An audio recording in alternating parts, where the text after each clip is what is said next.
7월 25일 주일 예배에 참여하신 모든 성도님 주님의 이름으로 환영합니다.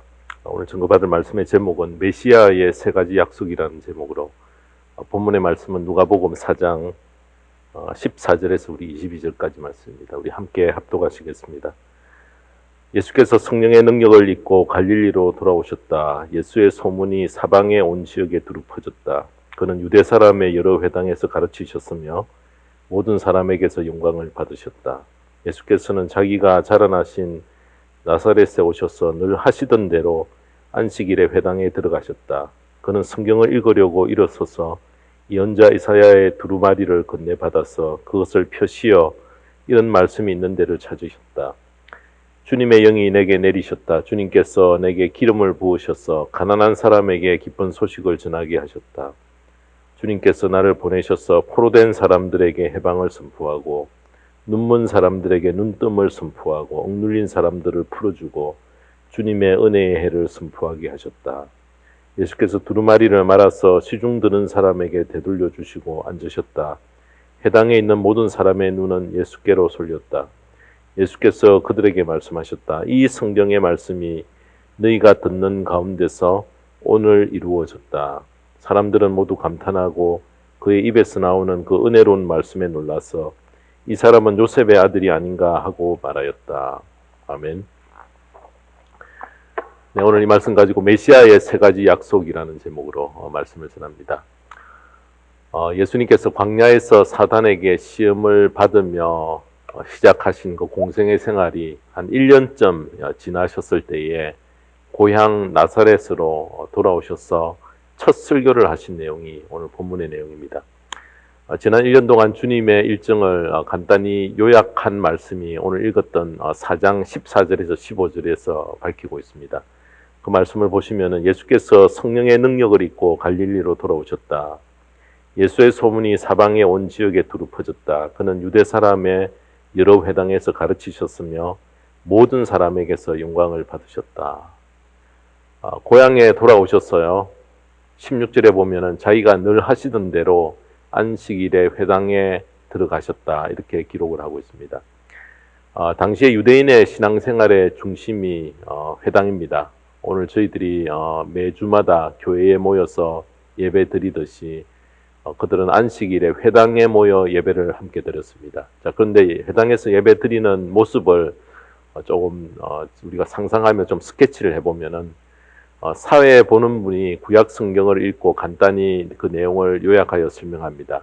그리고 난 다음에 예배에 참석하신 분들 중에 율법 학자들도 있고 또 성경을 많이 아는 분들도 있기 때문에 혹시 나와서 강론하고 싶은 사람이 있으면 기회를 주었어요. 강론할 분은 언제든지 앞에 나와 강론을 합니다. 예수님 당시의 예배가 바로 이런 모습으로 진행이 되었습니다. 그래서 여러분 오늘날 성도님들이 예배 가운데 간증의 어떤 그런 시간, 신앙의 간증의 시간을 갖는 것, 많은 성도들에게 또 은혜를 끼칠 수 있는 그런 귀한 기회인 것입니다. 사도 바울이 선교 여행을 다닐 때에 낯선 곳을 방문하면은 항상 먼저 유대인의 회당을 먼저 찾아갑니다. 그곳에서 강론을 함으로 그 지역의 선교를 시작하는 출발이 되었던 것입니다. 예를 들면 고린도 교회에 고린도를 방문했을 때 사도행전 18장 4절에 보면은 바울은 안식일마다 회당에서 토론을 벌이고 유대 사람과 그리스 사람을 설득하려 했다 이렇게 이야기합니다. 강론하는 시간에 예수님께서 앞으로 나아가셔서 두루마리 성경에 기록된 이사야 말씀을 읽었습니다. 이사야 61장에 인용한 말씀을 본문 18절 19절에는 이렇게 기록을 합니다. 주님의 영이 내게 내리셨다. 주님께서 내게 기름을 부으셔서 가난한 사람에게 기쁜 소식을 전하게 하셨다. 주님께서 나를 보내셔서 포로된 사람들에게 해방을 선포하고 눈먼 사람들에게 눈뜸을 선포하고 억눌린 사람들을 풀어주고 주님의 은혜의 해를 선포하게 하셨다. 이렇게 말씀합니다.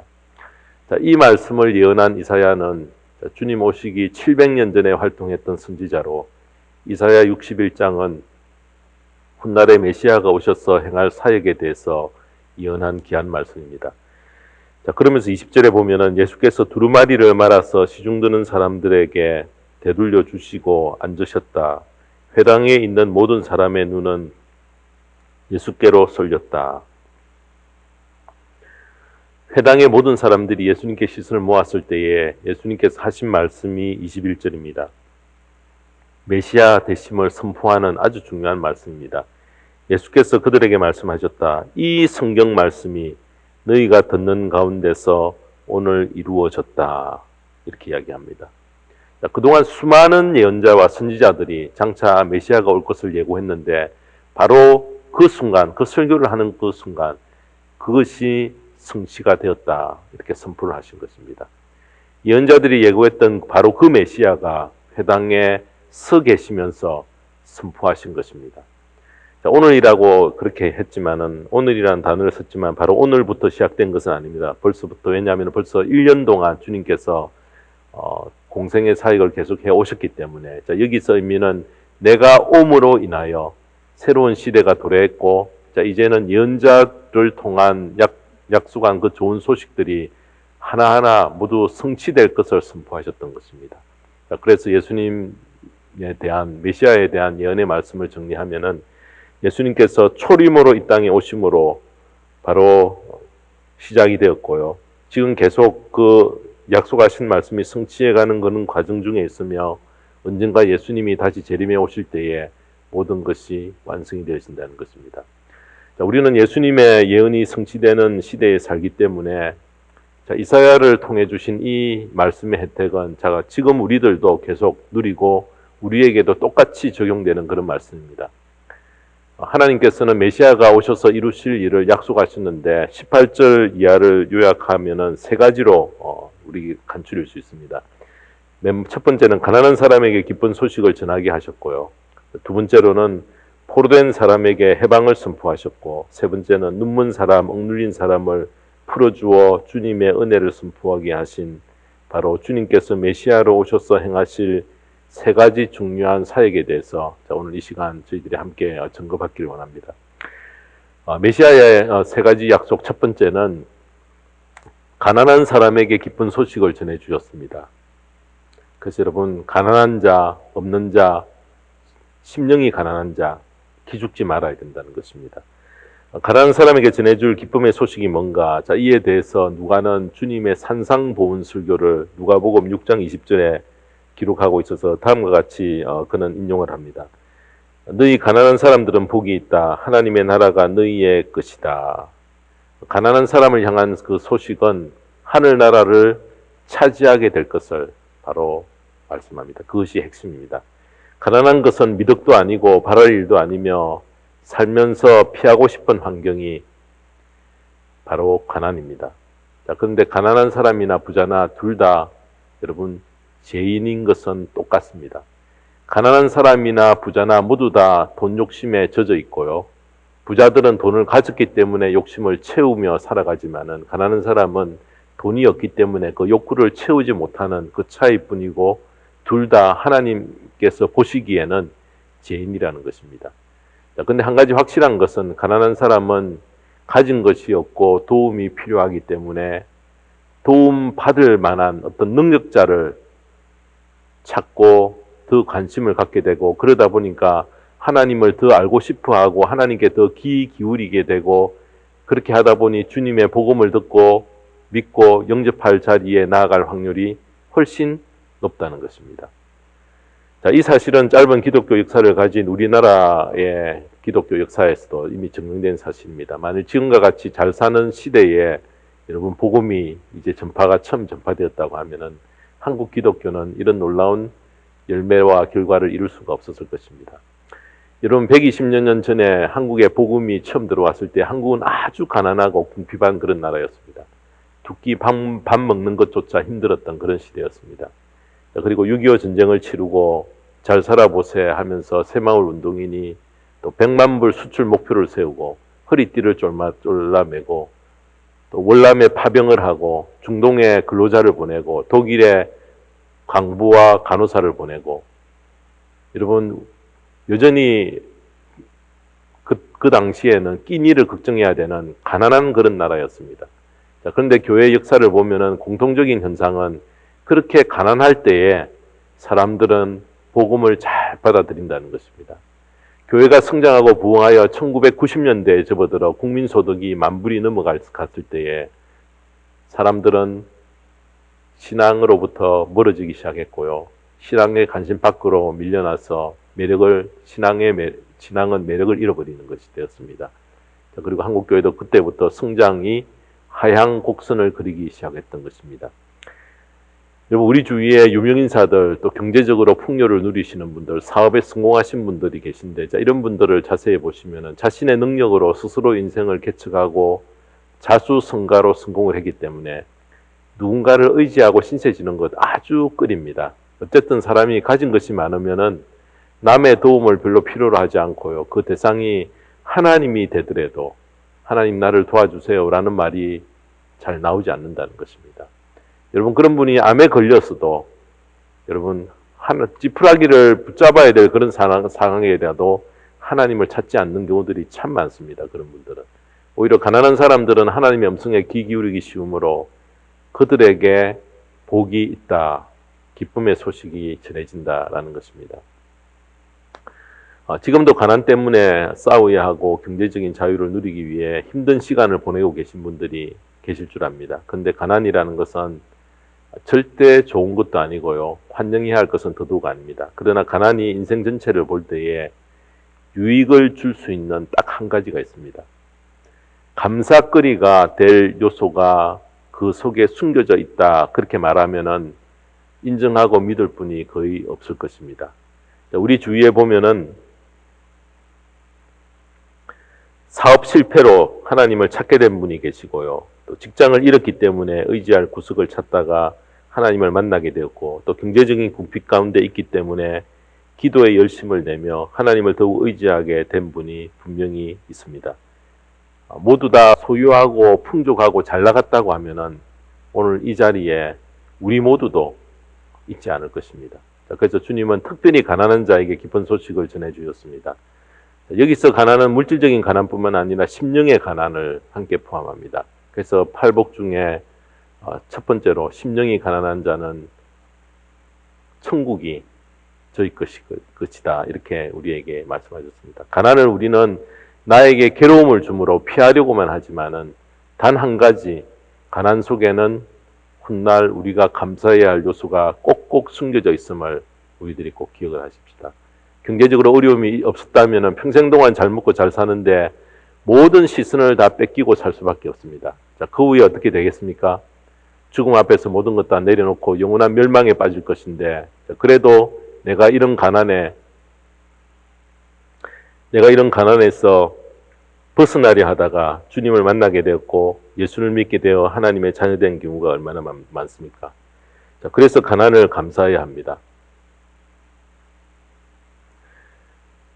가난은 복음을 받아들일 수 있는 아주 좋은 토양이 되어집니다. 자, 지금 경제적인 어려움을 통과하고 계신 분들은 하나님의 나라와 그 일을 구하면서 기다리시기 바랍니다. 언젠가 하나님께서 가난을 벗어나도록 그렇게 우리를 인도해 주십니다. 여러분, 정상적인 신앙생활을 하시는 분이면은 하나님께서는 중상 정도의 그런 삶을 살도록 이끌어 주시는 것이 정상입니다. 언제든지 예외가 있지만은 주님께 절대 순종하고 하나님의 나라와 그 일을 구하면은 모든 것을 다 하시겠다는 약속을 우리에게 주셨습니다. 그러나 벗어나지 못한다 하더라도, 벗어나지 못한다 할지라도 감사하셔야 합니다. 자, 이 세상에서 부유하게 잘 살다가 영원한 멸망에 떨어질 것인가? 자, 이 세상에서 잠시 어려움을 겪지만은 내가 그것으로 인하여 하늘의 백성이 될 수 있는 것, 얼마나 귀한 감사거리가 됩니까? 자, 그래서 우리는 가난을 생각할 때에 감사를 잊지 말고 가난한 자에게 기쁜 소식을 전해주신 바로 그 일들을 감당하기 위해서 우리에게 오신 주님께 더욱 우리의 시선을 고정하는 저와 모든 성도님의 복된 생애가 되기를 주님의 이름으로 축원합니다. 두 번째로 메시아의 세 가지 약속, 둘째는 포로된 자에게 해방을 선포하셨습니다. 해결의 길이 없는 문제를 메시아에게 우리가 시선을 돌리면은 해결의 답을 주신다는 것입니다. 주님께서 오셔서 행하신 두 번째 중요한 사역은 포로된 사람에게 해방을 선포해 주시는 것입니다. 이것이 그리스도께서 행하시는 아주 귀한 큰 사역입니다. 예수님께서 인용한 이 이사야를 기록한 선지자 이사야는 주님이 오시기 700년 전에 활동하신 사역자인데, 그때로부터 100년 후가 되면은 유대 나라는 이제 바벨론에 의해서 멸망을 당합니다. 하나님께서 처음에는 회개하고 돌아올 것을 촉구했는데 회개의 열매를 맺지 못했을 때에 멸망을 경고했고요. 그 다음에 멸망이 임박하여 신실하신 하나님은 영원히 그들을 멸망하도록 내버려두지 않으시고 바벨론의 포로로 잡혀가지만은 다시 돌아올 것을 예고해 주셨습니다. 왜 포로로 잡혀가는 자리에까지 가게 되었는가? 그 원인은 바로 그들의 죄 때문입니다. 우리는 유대인들이 겪는 고난의 역사를 잘 압니다. 하나님께서 그 말씀하신 대로 됐습니다. 그래서 죄는 우리를 포로되게 만듭니다. 실제 그들이 바벨론의 포로로 잡혀간 것도 그들의 죄 때문입니다. 죄에 포로된 우리들을 해방시키기 위해 주님께서 메시아로 이 세상에 오셨다는 것입니다. 그 큰 사명이 주님이 가지신 메시아로 오셨던 목적입니다. 하나님을 모르는 사람은 죄의 포로가 되었다는 것에 대해 전혀 감을 잡지 못합니다. 왜냐하면 죄가 너무나 짜릿하고 재밌기 때문에 그렇습니다. 그래서 전도를 하다 보면 이렇게 말하는 분이 계십니다. 나는 인생을 즐기며 재미를 다 보고 나중에 좀 늙으면은 예수를 믿겠다. 여러분, 이런 사람들의 뭘 생각하고 있습니까? 제 가운데 사는 것이 너무나 짜릿하고 재밌기 때문에 재미를 좀 다 본 후에 막판에 가서 주님께 돌아오겠다라는 것입니다. 자, 그런데 제가 재밌습니까? 제가 짜릿한 즐거움이 없는 건 아닙니다. 근데 짜릿한 그 즐거움은 순간적이고요. 처음에만 짜릿한 즐거움이지만 그 다음에는 고통과 파괴가 항상 뒤따라온다는 것입니다. 여러분, 술도 사람이 마실 때 첫 잔은 맛있게 느껴집니다. 계속 마시면 우울해지고 결국 중독에 빠지게 되어집니다. 담배도 건강을 해치고 가래도 나오고 냄새도 풍기고 건강에 얼마나 좋지 않습니까? 어떤 사람이 중독에 관해서 글을 썼는데 중독자들이 왜 거기에서 벗어나지 못하고 중독이 되는가? 첫 경험이 짜릿해서 그렇다는 것입니다. 처음에 그런 짜릿한 경험을 반복하여 누리려고 하다가 자극이 점점 더 커져야 하기 때문에 결국은 중독에 빠지게 되어진다는 것입니다. 저희 교회 건물에 월요일에서 금요일까지 12시만 되면 AA 모임이 있습니다. 알코올 중독에 빠져 계신 분들이 도움을 받는, 돕고 그 중독에서 빠져나오는 일들을 이렇게 교육으로 돕는 그런 분들인데, 사실 보면은 멀쩡한 분들이 많습니다. 숙녀들도 계십니다. 술 속에 해결의 길이 있을 줄 알고 찾았지만 해결의 길을 발견치 못하고 중독에 빠진 분들입니다. 중독은 우리를 파괴로 몰아가는데 바로 그것이 죄라는 것입니다. 여러분, 바람핀 남자들이 발각되어 각서를 쓰고 다시는 발길을 끊겠다고 하지만은 여러분, 그것이 쉽지가 않습니다. 여기서 벗어나는 것이 이렇게 어려운데 그것을 가능하도록 주님께 시선을 돌려라는 것입니다. 주님이 그 해결의 방법을 해방되도록, 포로에서 해방되도록 길을 가지고 계신다는 것입니다. 주님께 시선을 돌리면 해방되는 길을 제공받습니다. 어떤 일로 포로되어 벗어날 길이 없는 사람에게 해방을 선포하고 이 길을 걸을 것을 주님께서 열어놓으셨다는 것입니다. 시선을 주님께 고정하면 반드시 해결이 됩니다. 주님께서 어떻게 준비하셨습니까? 주님께서 십자가의 희생으로 나의 죄를 다 갚아주심으로 벗어날 온전한 길을 마련해 놓으셨다는 것입니다. 십자가의 죽음으로 끝나지 않고 부활하셔서 죄값을 모두 다 지불하셨기 때문에 우리는 그 굴레에서 벗어나올 수 있다는 것입니다. 이 사실을 베드로는 베드로전서 2장 24절에 이렇게 말씀합니다. 그는 우리 죄를 자기의 몸에 몸소 지시고서 나무에 달리셨습니다. 그것은 우리가 죄에는 죽고 의에는 살게 하시려는 것이었습니다. 그가 매를 맞아 상함으로 여러분이 나음을 얻었습니다.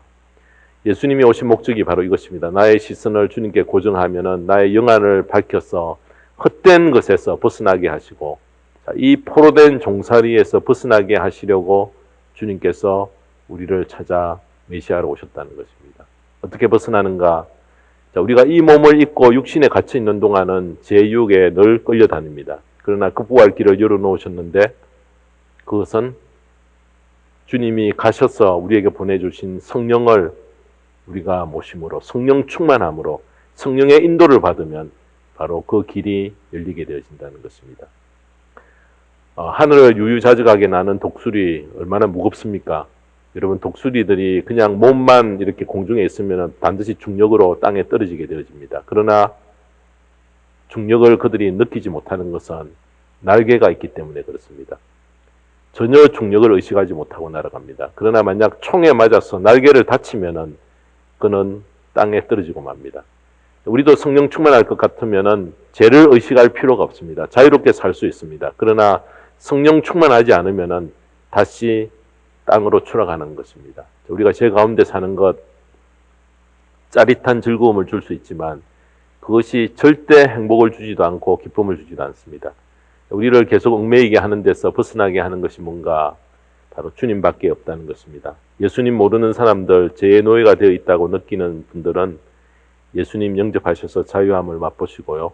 예수님을 영접한 분들은 항상 내가 성령의 인도, 성령 충만을 추구하셔서 주님이 약속한 이 악습에서 자유하여 과거의 상처에서 자유함을 누리는 여러분과 제가 될 수 있기를 주님의 이름으로 축원합니다.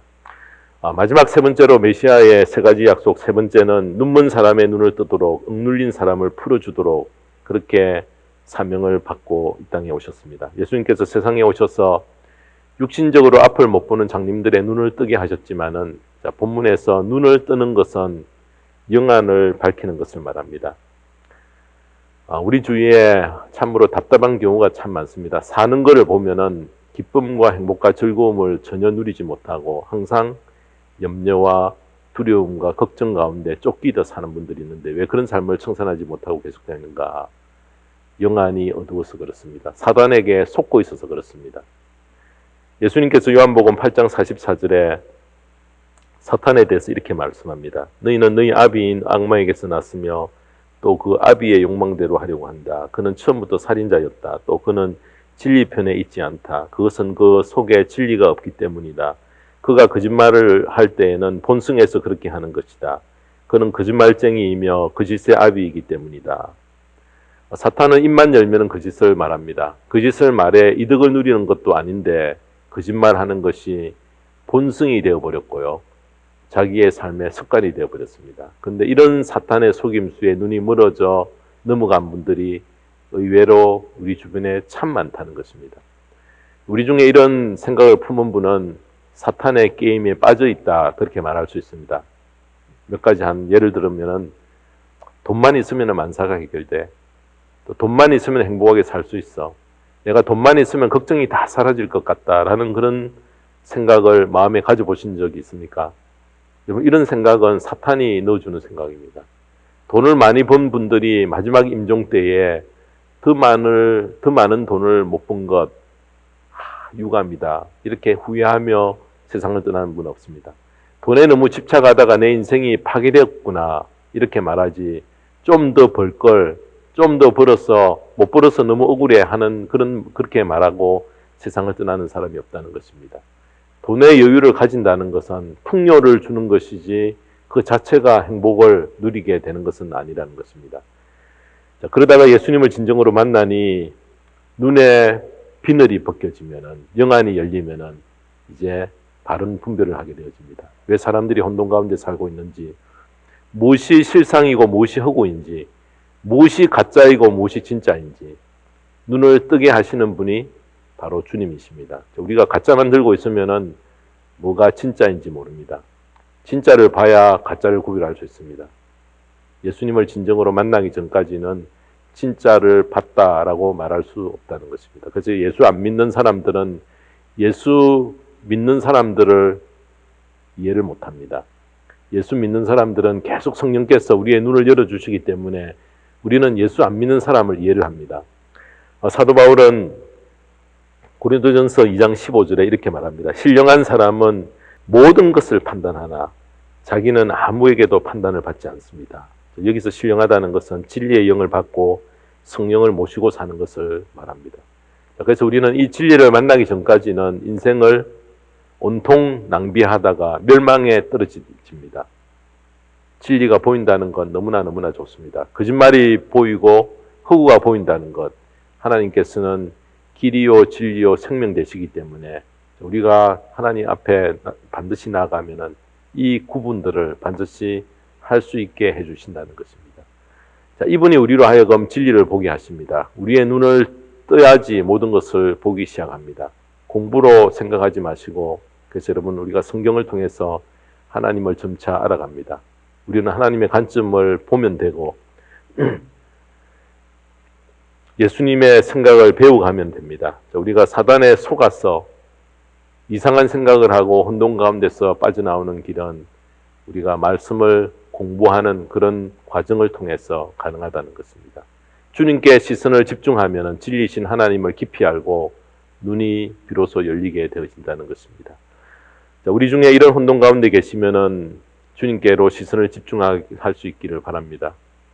예수님을 영접하고도 혼돈 가운데 있으면 말씀을 공부하시고요. 하나님의 시각으로 진리 가운데서 눈을 가리고 있던 데서 벗어나 무엇이 참된 인생의 목적인지, 어떻게 살아야 되는지, 사탄의 거짓이 무엇인지, 왜 이런 일이 벌어지고 있는지 주님께서 메시아로 사역을 시작하면서 약속하신 것을 정확히 우리가 깨닫고 이것을 나의 것 삼아 해결의 답을 안고 사는 저와 모든 성도님의 복된 생애가 되기를 주님의 이름으로 축원합니다. 기도하겠습니다. 하나님 아버지 감사합니다. 주님께서 메시아로 사역을 시작하면서 약속해 주신 세 가지를 이 시간 증거를 받았습니다. 주님의 영이 내리셔서 주님께서 내게 기름을 부으셔서 가난한 사람에게 기쁜 소식을 전하게 하시고, 포로된 사람에게 해방을 선포하시고, 눈먼 사람에게 눈뜸을 선포하고, 억눌린 사람들을 풀어주고 주님의 은혜의 해를 선포하게 하신 귀한 그 혜택과 수혜를 우리가 누리며 살도록 인도해 주신 것 감사를 드립니다. 내가 주님께 나의 모든 시선을 돌리려고 하는가, 매일매일 자신에게 묻고 길이요 진리요 생명이신 주님께 내 인생의 목적을 고증하는, 그렇게 살아가는 복된 삶을 살아가는 저희들 되어줄 수 있도록 은혜를 내려 주시옵소서. 감사드리며 우리 주 예수 그리스도의 이름 받들어 기도드리옵나이다. 아멘.